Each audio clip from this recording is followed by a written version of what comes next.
Good afternoon and welcome to NMH at 1, the show where we highlight the news making headlines in the land of the brave and beyond, ranging from current affairs, community stories, sports and economic news. In the news today, Mulunga's replacement is linked to a $1 billion Namibian Namcor tender. Retrenchments loom at B2 Gold as lifespan nears an end. Omusati Education Directorate water cut over $700,000 Namibian bill. I am Diana Master. We'll get into the midday news update right after this.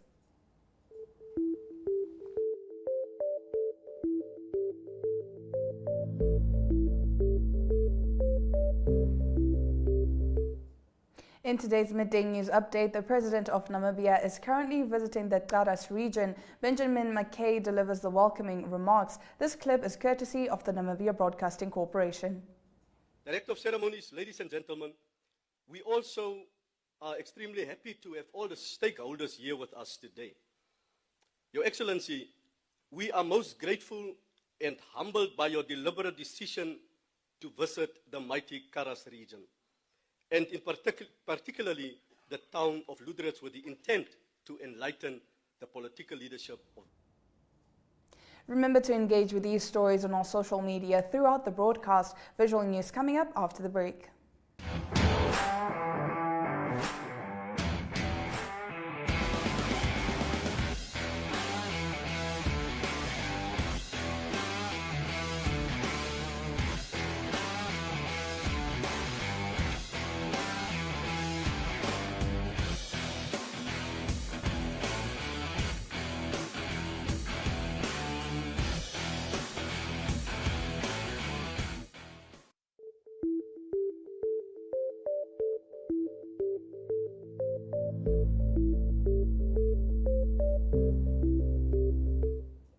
You're watching NMH at 1. Let's get into today's visual news clips. Starting us off, the Roger Federer Foundation invested $100,000 Namibian in early childhood development in Namibia. The announcement was made in the capital last night during a multi-sectoral dinner in support of the United Nations Sustainable Development Goal 4.2, namely that by 2030, all girls and boys have access to quality early childhood development, care and pre-primary education so that they are ready for primary education. Speaking here is Foundation Trustee Sandro Giuliani.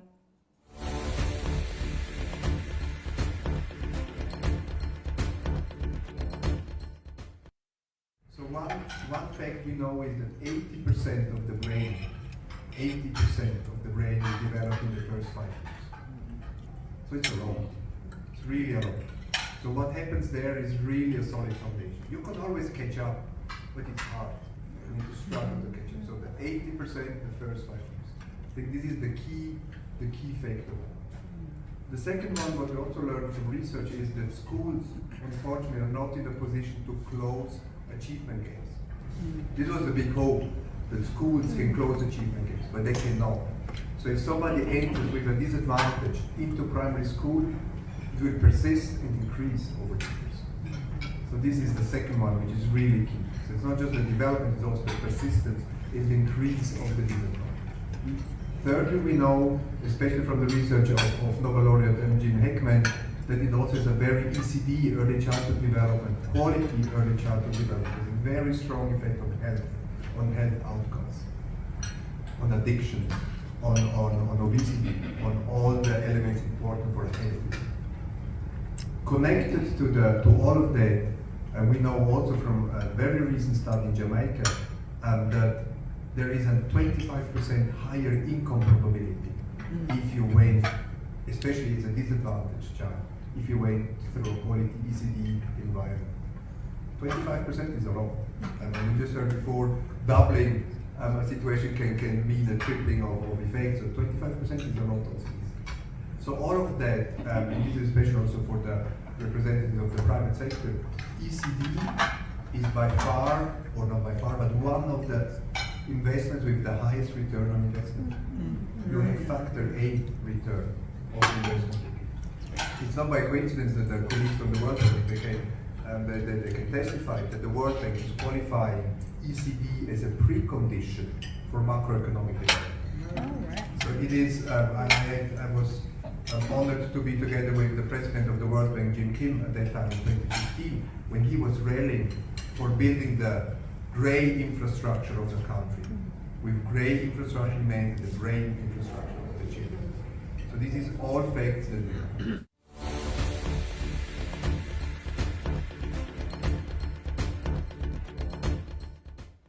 Truly inspiring. Now, while the government has made strides in empowering women, some areas remain behind, such as instances where rural women are still forced to ask their husbands for permission to go to a clinic. This is according to Martha Mbombo, Executive Director of the Ministry of Gender Equality and Social Development, during the working of the Women's Parliamentary Caucuses. Let's take a look.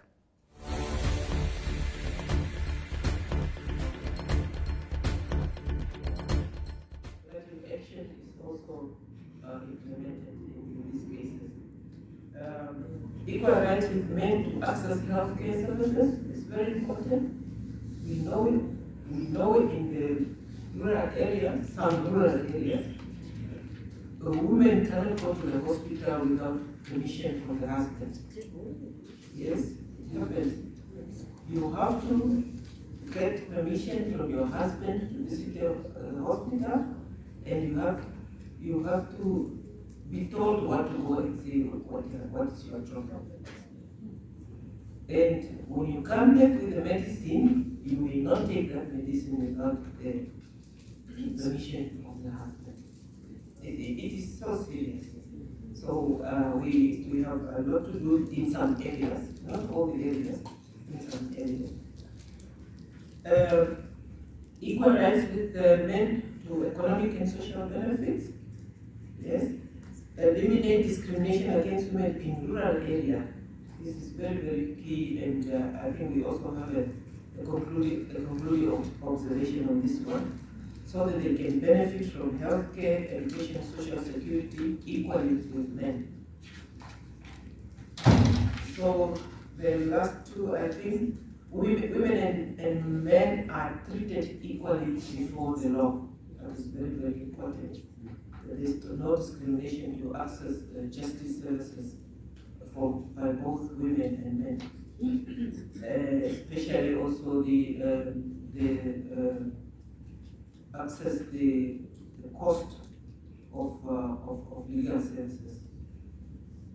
Women have equal rights with men in relation to marriage and parenting. I think this one we have done also somewhere. So we now go to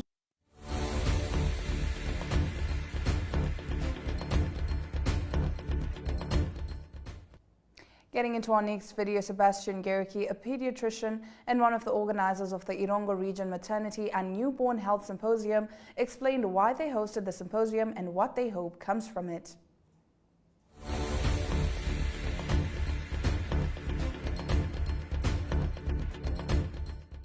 Good evening, I'm Dr. Sebastian Gericke. I'm a pediatrician that works here in the Irongo region, specifically in Swakopmund. I work in private practice mainly at the moment. So about 3 years ago we started the Irongo Maternity and Newborn Health Symposium that first of all aims to give feedback. We look at our data from every respective year to see what are we doing, how many deliveries do we have, what complications do we have, what are some of the trends that we see in terms of maternal health or newborn health issues, so that we can do some early intervention things. So we've launched a couple of quality control initiatives from this program already. Some of them include universal Group B streptococcus screening, which is very important for babies. A lot of mothers carry a germ in the vaginal tract, and if we pick those up, we can do preventive antibiotics in labor for those mothers to prevent disease in babies as well. Some of the other things that we're very excited about is our baby milk bank. So we've got a mother milk bank that we run that's also started in 2019. So we screen healthy mothers with HIV and hepatitis B screenings. We do a lifestyle questionnaire with them, and then they donate milk for us. The milk gets pasteurized at Mediclinic. So we have our own pasteurized milk that we use for preterm babies. So as you might know, the preterm babies aren't able to drink formula milk safely, so there's some safety concerns with that. So we have to give mother's milk, and that's why we're very happy that we can provide this. It's also free to our mothers in the unit. The whole process is run by my practice in partnership with MediClinic as well. Hopefully in time we can extend it to also provide to other places, because the program is running quite strong. We've got a very nice supply of mother's milk that's safe and pasteurized. Some of the other quality improvement initiatives that we've had is to challenge the transportation service. So perhaps if I can do a big call out to the very lacking transportation service in terms of sick babies in this country. Create awareness of mothers need support when they deliver a baby. It's unfortunately quite a bit of a stigma around these things, because nobody wants to say that you have a new bundle of joy and you're not really experiencing such a lovely season. I think it's important to know that stuff can be done about this, but we have to screen. If you don't look for it, you're never going to find it. And these mothers don't always speak up for themselves in these cases as well.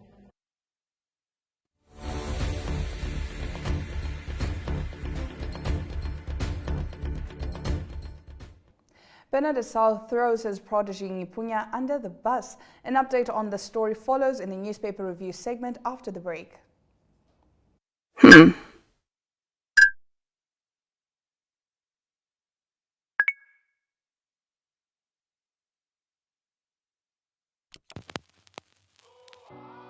E-Ticket, your online ticket solution for events and event marketing, bringing you ease of mind and making sure that your event gets out there.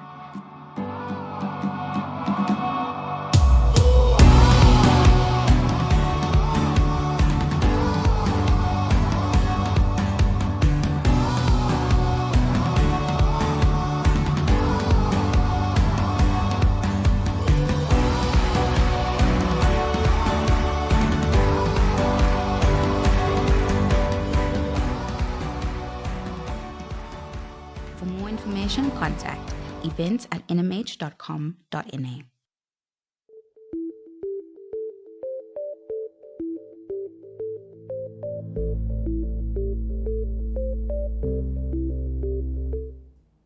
Thank you for staying with NMH at 1. We now take a look at what the lead stories are in Namibia's daily newspapers.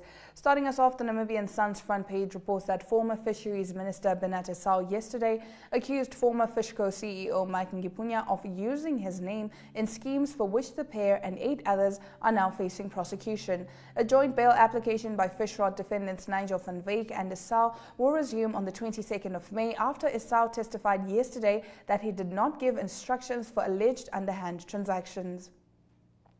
On page 3, the Omusati Region Education Directorate owes the Otapi Town Council over 700,000 Namibian dollars. This is according to Benny Aseb, the Director of Education in the region, who said water has been cut off at various schools and education offices as a result. The town's spokesperson, Jolokeni Haidula, said the outstanding amount totals 711,654 Namibian dollars, and the ministry has been informed of possible payment arrangements. Moving over, Republican informs that a 74-year-old pensioner from Setenda village in Kavango West who cares for a poverty-stricken family says her monthly pension grant of 1,400 Namibian dollars is used up the day upon receipt, explaining that it's not enough for her household needs and to pay off her debts. On page 3, a compromise is reached between the Pilot and Owners Association and the Namibia Civil Aviation Authority regarding the enforcement of new regulations for almost 860 landing strips around the country. The new proposal has already received the go-ahead from the Minister of Works and Transport, John Mutorwa. Moving over to the Algemeine Zeitung, it leads on the front page with the Namibian Civil Aviation Authority and the Aircraft Owners and Pilots Association that have agreed on a compromise regarding flight safety arrangements at small airports in Namibia. On the paper's page 2, it is focusing on a motion by the NUDO General Secretary to build and establish a genocide memorial museum for the Nama and Herero language groups to be transformed into a national museum. Several members of the National Assembly spoke out on the matter. We continue with our newspaper review segment after the break, and we lead with the Namibian newspaper. Stay tuned.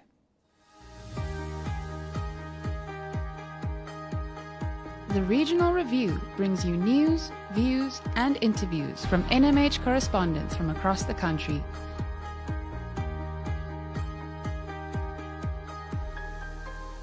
If you would like to feature your brand or campaign on this platform, Contact regional@synergy.com.na.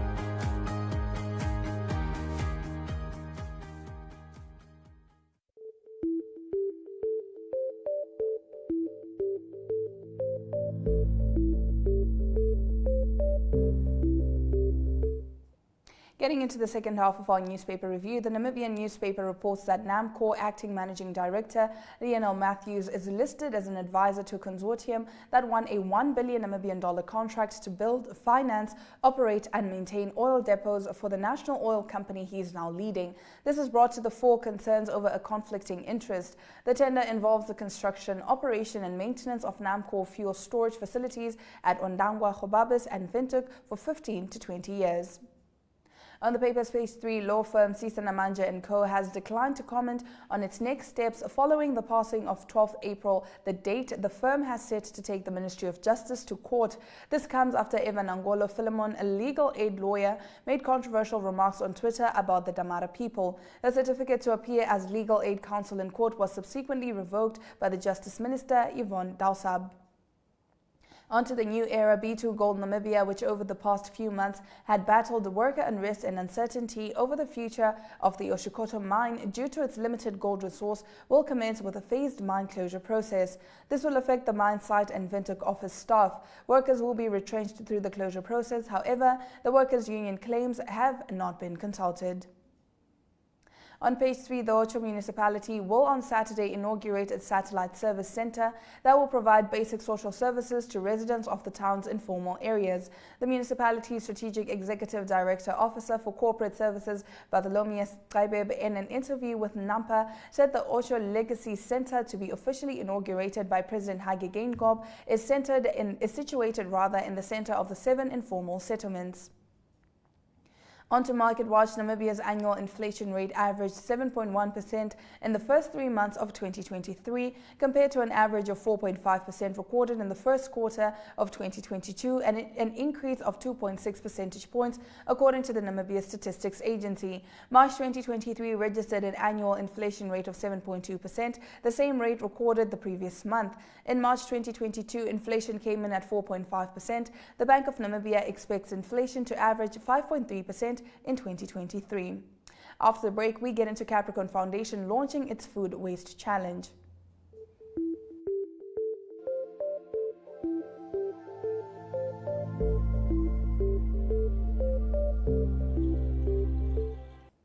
In today's economic news, Namibian business enterprises have been challenged to come up with innovative ways to address the issue of food waste and also create employment for Namibians. Participating businesses stand a chance to win a 100,000 Namibian dollar cash prize and 50,000 Namibian dollars worth of a branding refresh and marketing package. This is part of phase 2 of the Capricorn Foundation Food Waste Challenge that was launched in Windhoek recently.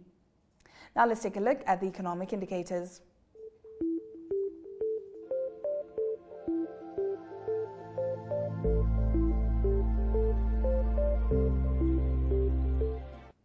$1 will cost 18 Namibian dollars and 4 cents, while 1 British pound trades to 22 Namibian dollars and 62 cents. Most of the stock prices on the Namibia Stock Exchange remain unchanged, except for Capricorn Investment Group Limited. Overall index is down by 0.34%, while the local index went up by 0.01%. Looking at commodities, gold is valued at $2,048, while Brent crude oil is valued at $86.30 per barrel. Now, Ghana is the first to approve the world-changer malaria vaccine. Stay with NMH at 1 for an update.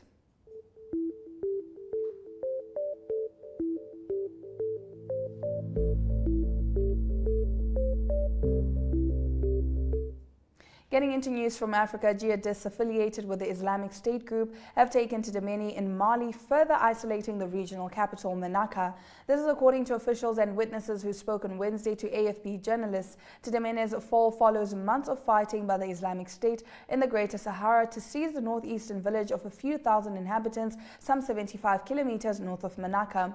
All the region's main administrative subdivisions are now under the group's control. Tidemeni has fallen into the hands of Daesh and an elected official from the town who has retreated to Menaka told AFP using the Arabic acronym for the Islamic State organization. They are distributing Qurans to the population moving around town with weapons, he said. He and others spoke on condition of anonymity for fear of reprisals. The Rabat Court of Appeal on Thursday night increased the sentences of 3 men accused of raping an 11-year-old girl. The 3 defendants had pleaded not guilty. The new conviction was a relief for the victim's legal team who had appealed the original judgment. We thank the court and the Moroccan justice system for responding to our demand to review the first verdict, which shocked everyone, lawyer Abdel Fattah Zarak said. A lower court initially sentenced one attacker to 2 years and the 2 others to 18 months each. They were handed sentences of 20 years for one and 10 years for 2 others. The new sentences of 20 years for one and 10 years for 2 defendants are still not enough for the victim's legal team in high instance court. We are going to appeal to the Court of Cassation after consultation with the victim's family because we do not understand why the 2 defendants were only sentenced to 10 years in prison, even though they all deserve a heavy punishment given the monstrous nature of the acts committed. After the break, we get into our international news.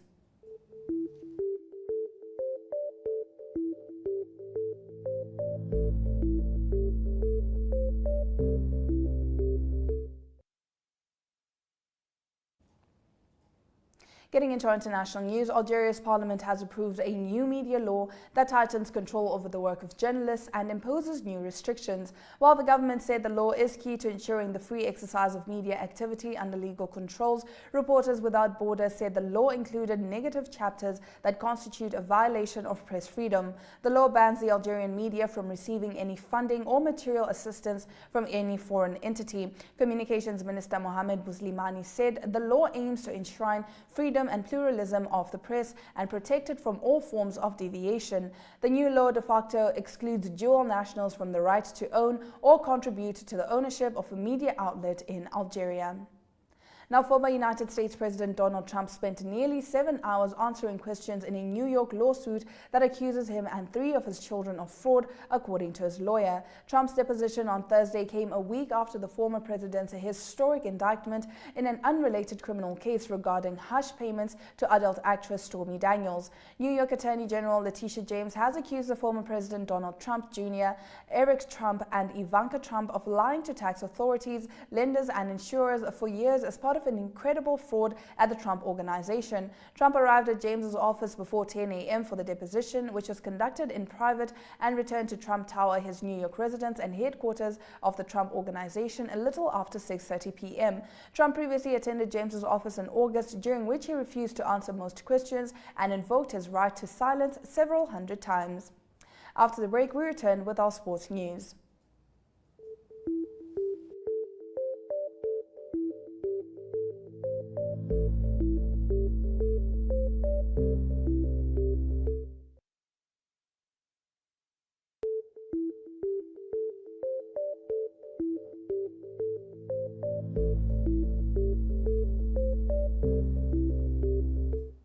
Getting into our local sports news, young African and Tigers coaches are eager to secure maximum points against each other in the Dip Marine Namibia Premiership when the 2 teams meet at the Commonwealth Stadium today at 7 p.m. The last time the 2 teams met, Young African FC were winners with a 2-1 win against Tigers FC.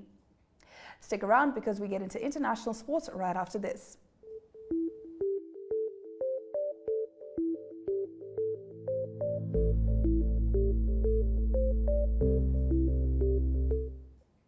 Stellenbosch FC coach Steve Barker said that his side expects to face a star-studded Mamelodi Sundowns outfit this weekend as the 2 sides lock horns in the quarterfinals of the Nedbank Cup at the Athlone Stadium on Saturday evening. Now, after the break, we return with the highlights from today's broadcast, but before that, here is a look at today's chill sessions. Hello NMH at 1 viewers, my name is Michael Kayunde. I'm back on your TV screens to give you guys a lowdown of the events that are going down this weekend. To kickstart, you can catch that as chill sessions tonight at 1900 hours right here on Namibian Sun's Facebook page, and you can also catch a repeat tomorrow, that is at 7:30 on NTV. That's the show where I get to take you in and around the country, showcasing you the latest music videos in Namibia. Moving along with other other events you can catch, that is this weekend, you can catch that as an event at FNCC where Oyo is celebrating their 20th birthday, and they have a challenge where they're having an event where they're just dancing for 20 hours straight up. So gates open at 19:30 at FNCC. If you want to check out a night of dancing, FNCC is the spot for you to be at. Moving along with other events that you can catch this weekend, if you happen to be traveling to the north, that is, you can catch the Easter Aftermath event taking place at Otapi Mini Lodge. You can expect performances by Top Cherry, Exit, and Mushe. The event is set for today and tomorrow. Those are some of the events taking place this weekend. Please go out there and support them, and also make sure you have fun responsibly. From me, Michael, until next time, that's all I had for you. Sport Wrap is a daily show focusing on all sport news and current affairs.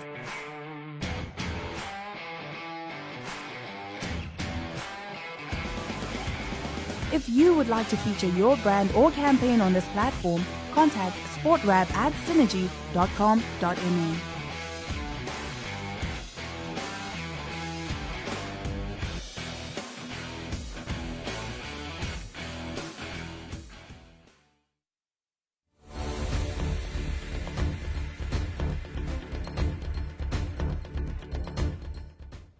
You're watching NMH at 1, and if you're just joining us, let's take a look at the news highlights.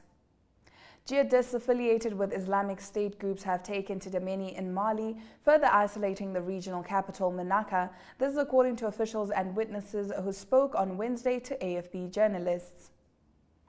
Algeria's parliament has approved a new media law that tightens control over the work of journalists and imposes new restrictions. In sports, young African and Tigers coaches are eager to secure maximum points against each other in the Debmarine Namibia Premiership when the two teams meet at the Commerstal Stadium today at 7 p.m.